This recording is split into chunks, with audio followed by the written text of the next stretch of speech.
de mes pères, de mes racines, mes pères, mes amours. Ça, c'est le Québec. Mais nous, on se souvient de plus encore. On se souvient du Père, du Fils, de l'Esprit. On se souvient de ce qu'il a déclaré, de ce qu'il déclare sur nos vies. Je me souviens, Nathalie, on a eu des paroles, c'est vrai?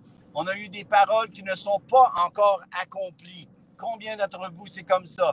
Dieu vous a donné une parole. Dieu vous a donné une prophétie. Dieu a essayé de vous encourager, vous a donné une pancarte pour continuer sur le chemin que vous étiez. Il vous a dit, regarde, là où tu t'en vas, j'ai quelque chose de plus que ce que tu vis en ce moment. Combien en ce moment? Bon matin, Pasteur Gérard. Combien d'entre vous, vous savez que vous ne vivez pas totalement ce que vous êtes? Vous n'êtes pas au niveau total de ce que Dieu a déclaré il y a peut-être un bout de temps. Moi, c'est comme ça encore. Je sais que Dieu a encore plus pour ma vie. Et je suis persuadé que ce que Dieu t'a dit, Dieu va l'accomplir.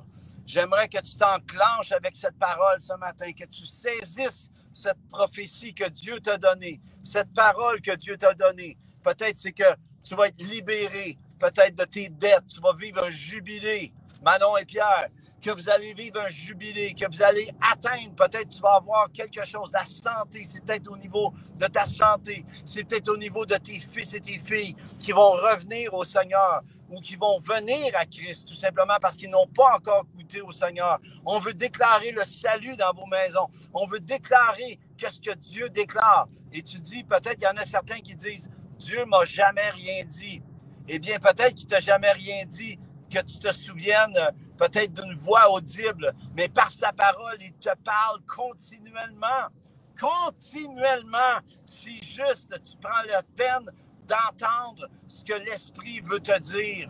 Et aujourd'hui, je parle à ta vision, je parle à ce que Dieu a déposé en toi comme semence de parole. Et j'appelle que s'active. Hey, les amis, savez-vous qu'aujourd'hui, c'est un changement de saison? Lawrence me dit tout à l'heure qu'à 11h33, à 11h33 précisément, on shift de l'hiver au printemps. Hey, c'est enfin le printemps. Man, ce qui était temps. Là, j'étais assez content du printemps. J'espère qu'il n'y aura pas de tempête de neige aujourd'hui. Mais je vais vous dire de quoi. On est-tu tanné de nos trucs? On est-tu tanné de nos pelles? On est-tu tanné de sortir la souffleuse? Qu'est-ce qu'on veut? C'est voir commencer les arbres, avoir les pousses, avoir les feuilles ressortir, avoir le shift de changement de saison. Combien votent en ce moment pour un changement de saison dans leur vie? Que Dieu va t'amener à pouvoir entrer dans cette nouvelle saison. Seigneur, on appelle une nouvelle saison alors qu'on shift dedans à 11h33 tout à l'heure et nous déclarons qu'à 11h33, 11, 3, on vit en triple. On rentre dans le triple de ce que Dieu veut. On rentre dans la multiplication, l'accélération. On te remercie pour le passage de cette saison. Tu nous amènes à rentrer dans tout ce que tu as pour nous. Et j'aimerais vous dire, dans le monde naturel, toute semence anticipe une récolte. Toujours. La Bible est un livre d'agriculture, OK? De semences et de récoltes. Dès le commencement, l'humanité est créée où? Dans un jardin. Dans la Genèse, ça commence dans un jardin. Mais si vous regardez dans l'Apocalypse, ce n'est plus un jardin, c'est la cité de Dieu. OK? Il y a un shift. Ça part du jardin à une moisson. Ça part à d'autres choses. Ça s'en va ailleurs. Dieu a semé sa parole en toi pour t'amener plus loin que là où tu es. Et nous devons arrêter de vivre au statu quo et avoir faim et soif de ce que Dieu anticipe comme moisson, comme récolte, comme résultat de tout ce qu'il a en réserve pour nous. J'espère que ça vous encourage. La Bible est un livre d'agriculture, de semences et de récolte. Là où il y a une semence, il y a une récolte. Jésus nous décrit la parole de Dieu comme une semence qui, une fois qui est dans le cœur de l'homme, OK, dans le cœur de l'homme, et quand je parle de l'homme, je parle d'un homme, une femme, un enfant, enclenche la dimension du royaume de Dieu. Lorsque la parole de Dieu vient dans ton cœur, lorsque Christ vient dans ton cœur, le royaume de Dieu s'installe. C'est une nouvelle géographie de vie. OK? Tu choisis. Et là, il y a beaucoup de chrétiens qui attendent de l'extérieur pour que les choses changent. C'était comme ça peut-être dans l'Ancien Testament. Mais dans le Nouveau Testament, en Christ Jésus, en sa mort sur la croix, en sa résurrection, on vit une totale dimension nouvelle. On vit dans la dimension où Dieu, par déclaration de ce qui sort de notre bouche, tu vois, ce qui sort de ta bouche. Ainsi, la foi vient de ce qu'on entend, et ce qu'on entend vient de la parole de Christ. Si tu entends la parole, et je veux t'encourager à te souvenir de ce qu'il t'a dit, et non seulement t'en souvenir, mais à le déclarer.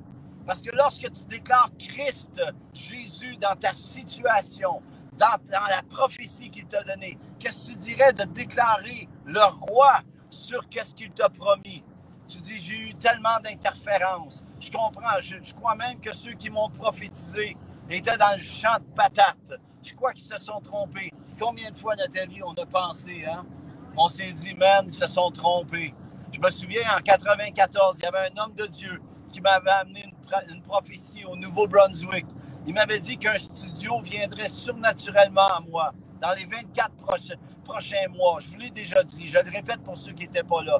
Puis dans les 24 prochains mois, ça ne s'est pas présenté. Et finalement, c'est 6 ans plus tard que la prophétie s'est accomplie. Et j'ai demandé à Dieu pourquoi ça a pris 6 ans. Et le pire, c'est que le studio qui m'avait été donné, qui m'avait été présenté surnaturellement, ne venait pas d'un chrétien, venait d'un non-chrétien, de quelqu'un qui était même dans des choses spirituelles qui n'étaient pas de Dieu, mais j'ai pu l'amener à connaître la puissance de Dieu. Mais la chose qui se passe, je disais, pourquoi c'est venu de cet homme-là, de cet homme qui a été comme un mage, voyez-vous, qui a amené l'or, l'encens et la myrrhe, qui a amené le trésor que Dieu avait en réserve. J'ai dit, pourquoi Dieu que tu t'es servi de cet homme-là 6 ans plus tard?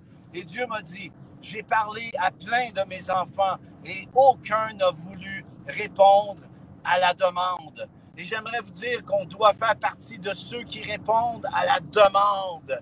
Dieu nous demande, nous montre des choses, mais des fois on passe à côté, on n'est pas au courant de comment Dieu nous parle. Dieu a un langage qui n'est pas comme celui-ci. Souvent, le langage de la foi est tellement contraire au mindset, au mode de pensée de ce monde, que si on n'a pas adopté totalement la mentalité du royaume de Dieu, on passe à côté de comment Dieu veut nous parler. Et pour ça, tu dois dire, Dieu, je saisis que ton royaume est en moi, que tu as déposé cette dimension du royaume et je veux opérer dans le royaume de Dieu. Alors, sans plus tarder, j'aimerais te dire, Jésus nous décrit la parole de Dieu comme une semence qui, une fois plantée dans le cœur de l'homme, s'enclenche la dimension céleste. Et comment tu vas le voir s'installer? C'est lorsque tu déclares la parole de Dieu, la révélation que Dieu te donne. Et j'aimerais t'encourager, encore une fois, je vais le dire sans cesse, souviens-toi de ça. Souviens-toi de la fois où Dieu t'a parlé. J'aimerais savoir, est-ce que tu es en mesure de te souvenir quand Dieu t'a parlé? Quand Dieu te dit, mon fils, ma fille, j'ai ceci pour toi. Ton fils, ta fille, tes enfants vont me connaître. Tes enfants vont me servir. Combien vous avez entendu une parole comme cela? Et pourtant, vous ne le voyez pas de vos yeux. Désespérez pas. Continuez à le déclarer. Continuez à dire, moi et ma maison, nous servons l'Éternel. Nous servons, nous servirons, mais nous servons l'Éternel. Vos paroles, votre semence enclenche la récolte. Votre semence enclenche la récolte. Lorsque Dieu parle, sa parole est une semence qui porte toujours son fruit. Sa parole est vraie, sa parole est vérité. Dieu n'est pas un homme pour mentir. Ce qu'il a déclaré sur ta vie, pour ta vie, au travers de ta vie, va assurément s'accomplir. Dis-le, assurément s'accomplir. Sa parole vaut toujours son accomplissement. Souviens-toi de ça. Souviens-toi de ce que Dieu t'a dit. Dieu ne parle jamais pour rien dire. Dieu, comme on dit, ne passe, on dit ça au Québec pour ceux qui sont ailleurs dans francophonie, Dieu ne passe pas dans le beurre. Dieu, c'est jamais des coups d'épée dans l'eau. Sa parole est tranchante. Ce qu'il a dit, je veux croire que tout ce que Dieu m'a promis va s'accomplir. Dis-le en ce moment. Je crois que tout ce que Dieu m'a dit va s'accomplir. Et souvent, par nos paroles, par nos attitudes, nous sommes découragés dans notre esprit parce que ça tardait à venir. J'aimerais vous dire, Joseph ne s'est jamais découragé dans la prison. Il a été prêt lorsqu'il est arrivé devant Pharaon. Ne laisse pas le découragement te saisir. Ne laisse pas les choses qui ne semblent pas s'accomplir te renverser ou t'écraser. Déterre ces paroles. C'est pas la parole. Déterre la parole de Dieu. Laisse-la ressortir maintenant. Souviens-toi de cela. Souviens-toi de ce que Dieu t'a dit. Je vais le dire encore. Souviens-toi de ce que Dieu t'a dit. Il ne t'a jamais parlé pour juste gaspiller sa salive. Ce qu'il déclare s'accomplit. Ce qu'il t'a promis va s'accomplir. Lorsque Dieu parle, son anticipation de récolte en faveur de toi, de ceux et celles qui entendent ce vœu céleste. Dieu a un but céleste dans ta vie. Je répète, dans la Genèse, la création a commencé dans un jardin, mais a terminé dans une ville en or, dans une ville glorieuse. J'aimerais te dire que Dieu a un plan. Sa parole qui a été semée en toi est une parole de semence qui enclenche une récolte différente de où tu étais quand tu l'as reçue. Amen. Dieu a établi cette loi-là dans l'invisible, mais elle est vécue dans le visible. On le voit dans le visible. On voit, Dieu nous a montré par la récolte, par les arbres qu'on voit autour de nous, parce que nous semons. Dieu nous a montré comment l'invisible fonctionne, voyez-vous, sur tout ce qui serait une semence. Dieu a établi cette loi que tout ce qui serait une semence produirait toujours son genre. Voyez-vous, lorsque tu mets une graine de pomme dans la terre, il va sortir un arbre qui va donner des centaines de pommes. Voyez-vous, et c'est le but de cela, c'est que la semence est toujours plus petite que la récolte qu'elle va produire. Je répète, la semence est toujours plus petite que la récolte qu'elle va produire. Maintenant, voyez où on s'en va avec ça. Lorsque Dieu t'a parlé, c'était une semence. Mais la récolte qui va sortir au travers de ta vie va être beaucoup plus grande et différente. Tu sèmes une graine de pomme, c'est un arbre qui sort. Ça ressemble aucunement à la semence reçue. Mais ce qui sort au bout, c'est la semence de la graine de pomme multipliée en des centaines et au travers des années en des milliers de pommes. Voyez-vous où on s'en va? Dieu a semé sa parole en toi. Il voit bien plus que toi. Il voit le résultat au travers de ta vie. Tu sèmes des paroles positives du royaume, tu vas récolter l'ambiance, l'environnement positif, imbibé du royaume. Tu sèmes dans le royaume de Dieu. Il y en a d'entre vous, vous dites, mettons, vos dîmes, vos offrandes, vous avez semé et vous n'avez pas encore percé. J'aimerais vous dire, vous n'avez pas encore percé. Dieu s'apprête à donner une percée parce que le monde a besoin de nous voir dans nos percées pour pouvoir être une lumière, une gloire pour les gens qui en ont besoin. Le monde a besoin de toi en ce moment dans la dimension que Dieu a en réserve de récolte dans ta vie. C'est pour ça que lorsque Dieu nous voit, il voit bien plus que nous. Il voit bien plus que moi. Il voit bien plus que toi. Il voit plus. Il voit ce qui va découler de nous. Sa parole ne retourne jamais à lui sans un retour multiplié. Come on! Prends ça ce matin. Take it. Saisis-le. Prends-le. Saisis-le de tout ton cœur. S'il est vrai, c'est vrai. Le diable, l'ennemi des hommes et de Dieu, Le voleur, Jésus a dit, le voleur ne vient que pour dérober, égorger et détruire. Et peut-être qu'il y en a d'entre vous, vous vivez cette dimension-là dans votre vie, que l'ennemi est venu pour vous dérober, pour vous égorger, pour vous détruire. Je me souviens, il y a 3 ans de cela, je me suis fait voler toutes mes guitares. Je me suis fait voler mon équipement. J'étais détruit. J'étais blessé. J'ai pleuré ma vie. Puis, il y en a même qui m'ont dit, « Ah, ça doit être Dieu qui a permis ça pour que tu ne chantes plus. » J'ai dit non.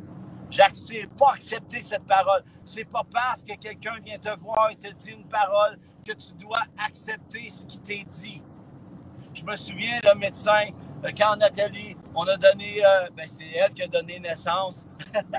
C'est elle qui a souffert. Mais quand on est arrivé avec Adassa, même les 3 grossesses ont été difficiles. Puis à chaque fois, le médecin qui a aidé Nathalie à donner naissance à nos enfants, la dernière qui était Adassa, on a passé proche de la perdre, puis il ne savait plus quoi faire. Puis quand je le vois encore rentrer dans la salle d'accouchement avec ses gants, puis il dit « Oh, tout va bien aller. » Puis quand il est arrivé devant Nathalie, il a dit « Oh my! » Il est allé s'asseoir sur le bord du mur. Il y avait une chaise, tu te souviens? Il y avait une chaise, puis il a dit le docteur, le médecin, il a dit « Oh, il y avait la tête dans ses gants. » Puis il a dit « Oh, qu'est-ce qu'on va faire avec ça? » Puis quand j'ai vu ça, j'ai dit il n'y a pas question que ça va se passer de même. Je me suis levé, je suis allé devant où était l'enfant, où était Adassa qui était pour naître.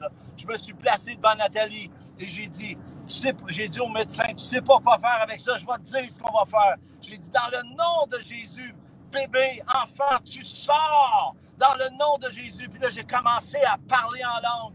On a entendu un craquement et là, Adassa est sorti. Le médecin s'est levé. Ils ont attrapé l'enfant. Ils ont attrapé Adassa. J'aimerais vous dire, tu n'es pas obligé de prendre les paroles, même de des personnes qui semblent en autorité, qui détruisent ta saison, qui détruisent ta récolte.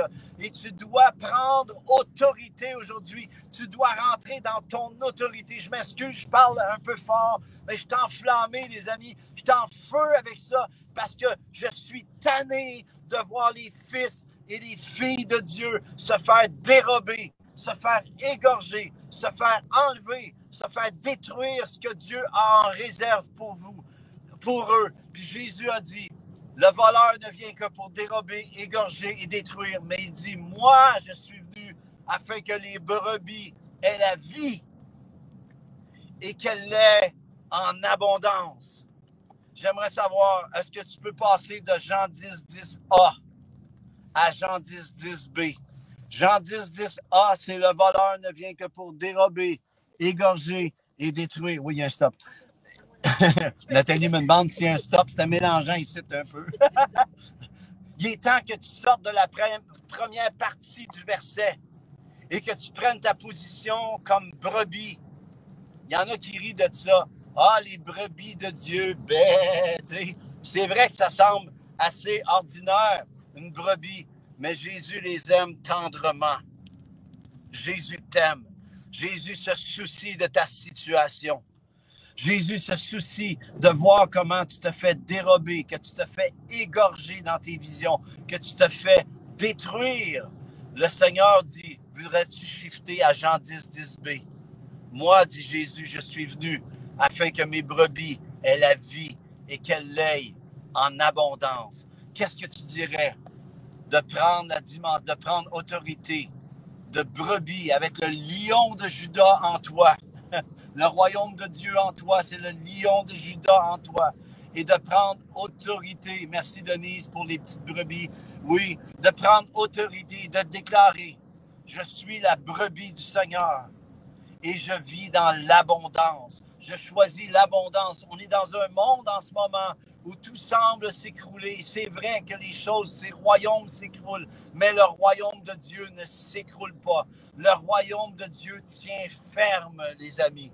Et j'aimerais vous encourager avec cette parole. Il me reste juste quelques instants. Je n'ai pas pu tout vous dire. La suite va venir la semaine prochaine. Mais j'aimerais vous dire une chose. Il est temps que tu prennes autorité et que tu réalises, que tu te souviennes ce que Dieu t'a dit. J'aimerais savoir qu'est-ce que Dieu t'a dit. Peut-être qu'il y en a certains, des fois j'entends des gens qui m'écrivent, disent, moi je ne reconnais pas la voix du Seigneur. Eh bien, il y a une parole qui dit, Jésus dit, cherchez et vous trouverez. Frappez et l'on vous ouvrira. Demandez et vous recevrez. C'est Jésus qui l'a dit, ce n'est pas moi. Alors la chose qui se passe, si tu n'entends pas la voix de Dieu, peut-être qu'il est temps de fermer la TV, peut-être qu'il est temps de fermer l'iPhone, peut-être qu'il est temps de fermer l'iPad. C'est peut-être le temps de t'arrêter et de dire, Dieu, je veux t'entendre. Et j'aimerais te dire que tous ceux qui viennent à lui ne sont jamais confus, ne sont jamais dans la confusion. Je crois que je reçois en ce moment qu'il y en a certaines ce matin. C'est un shift dans votre vie. On va passer de l'hiver au printemps. C'est un shift. Vous allez passer à d'autres choses ce matin. Vous allez passer à d'autres choses aujourd'hui. Aujourd'hui est le jour que Dieu a créé. Il y en a certains d'entre vous, vous allez devoir faire le ménage de printemps. Vous allez devoir faire le ménage de ce que vous décidez d'écouter, de ce que vous décidez de recevoir dans vos paroles. Oui, comme Micheline dit, faut taire toutes les voix. Il faut taire les voix qui empêchent la récolte dans ta vie. Est-ce que j'aimerais savoir, Dieu a parlé sur ta vie. Ce qu'il t'a dit demeure. Ce qu'il t'a dit est en toi. C'est à toi de le déterrer. Comment tu le déterres? C'est en déclarant, en te souvenant de ce qu'il t'a dit et en le déclarant de ta bouche. J'aimerais t'encourager pour terminer. Il reste juste quelques instants. J'aimerais fortement t'encourager à prendre ce qu'il t'a dit, à te souvenir de ce qu'il t'a dit. Moi, je me souviens que Dieu m'a dit, à un moment donné, que je chanterais dans des grands endroits, dans des grands stades et tout. Je veux le déclarer, malgré la COVID, malgré tout ce qui s'est dit. Je suis prêt, malgré mon âge. je suis prêt encore à aller le faire. Je suis prêt encore à aller là où Dieu veut. J'aimerais savoir, est-ce que tu es prêt à répondre à l'appel de Dieu sur ta vie? Est-ce que tu es prêt à déterrer ce que Dieu a planté dans ton cœur et d'accepter que la graine, la semence qu'il a mis en toi va donner un arbre qui va porter beaucoup de fruits. Jésus parle à un moment donné d'une parabole, que ceux qui reçoivent la semence vont porter ceux qui vont laisser croître, qu'il n'y aura pas les ronces et les épines dans leur vie. Ils vont porter beaucoup de fruits, certains à 30, certains à 60, certains à 100 pour un. J'aimerais savoir, est-ce que tu peux décider aujourd'hui de dire, moi, je vais être un 30 pour 1. Moi, je vais être un 60 pour 1. Moi, je vais être un 100 pour 1. Ça va falloir que tu arrêtes de penser que ça va venir. C'est déjà là, tu vois. Et c'est à toi à décider. C'est ta décision. Quel genre de vie spirituelle tu veux produire? Est-ce que tu vas produire? Est-ce que tu vas arriver devant Dieu juste tout seul? Juste comme ça? Ou bien, c'est drôle, tu vas-tu arriver et tu vas arriver juste tout seul ou tu vas arriver avec ta famille qui va te suivre? Je ne peux pas amener mes guitares avec moi dans le ciel, mais je peux amener mes enfants, je peux amener mes petits-enfants. C'est la chose la plus importante. J'aimerais savoir, gagne ta famille au Seigneur, gagne tes amis au Seigneur, gagne tous les gens que tu connais. C'est le temps, les amis. Le temps, c'est un changement important parce que le temps est court. Alors, je termine avec ceci. Seigneur Dieu, tu ouvres le ciel. Tu ouvres le ciel sur ceux et celles qui reçoivent en ce moment, qui ont besoin de shifter. À 11h33, les amis, tout à l'heure, on passe du printemps, on passe de l'hiver au printemps. Est-ce que tu acceptes, toi, de passer de ton hiver à ton printemps? Est-ce que tu décides que 2022, le printemps 2022, est l'année la plus extraordinaire de ta vie? Je veux déclarer sur ta vie ce qui a été déclaré dans le Jardin d'Éden. Sois fécond, que tu puisses produire tout ce que Dieu a en réserve pour toi.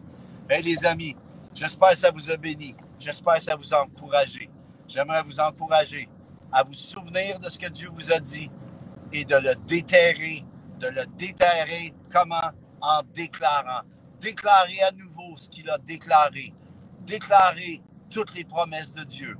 J'aimerais vous encourager, si vous ne savez pas, si Dieu vous a jamais parlé, ouvre ta Bible. Ouvre ta Bible au lieu de ton iPad. Ouvre ta Bible, à moins que ta Bible est dans ton iPad. Ouvre ta Bible, lis-la. Dieu a une parole pour toi. Elle ne viendra pas de moi nécessairement, c'est toi qui vas aller la défricher. Bonne semaine, les amis. Je vous aime. Soyez encouragés. Souvenez-vous de ce que Dieu vous a dit ou qu'il vous a montré. Bonne semaine à tous. Salut, je vous aime. Il est ressuscité, le roi des rois. Il est ressuscité, Jésus-Christ, Seigneur et Seigneur. Quand il fut sur la croix, expiant nos péchés, et son sang